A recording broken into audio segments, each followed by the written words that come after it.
பாரதிய ஜனதா கட்சி கோவை மக்களுக்கு நாங்கள் கொடுக்கின்ற வாக்குறுதி என்பது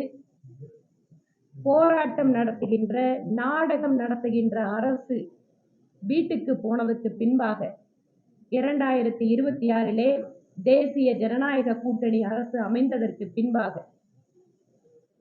இன்றைய எதிர்க்கட்சி தலைவர் திரு எடப்பாடி பழனிசாமி அவர்கள் முதலமைச்சராக வந்ததற்கு பின்பாக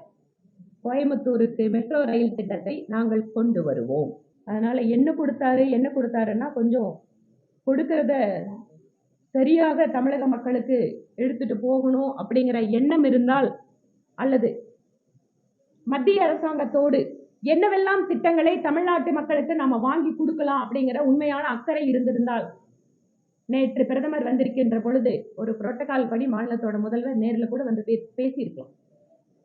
எலெக்ஷன் நெருங்கிட்டு இருக்கு, திருப்பியும் மோடி அவர்களுக்கு எதிராக நாம தமிழ்நாட்டு மக்களை திசை திருப்பலாம் அப்படிங்கிற டிராமாவுக்காக திமுக அரசு இந்த மெட்ரோ ரயில் திட்ட விவகாரத்தில் இரட்டை வேடம் போட்டுக் கொண்டிருக்கிறார்கள்.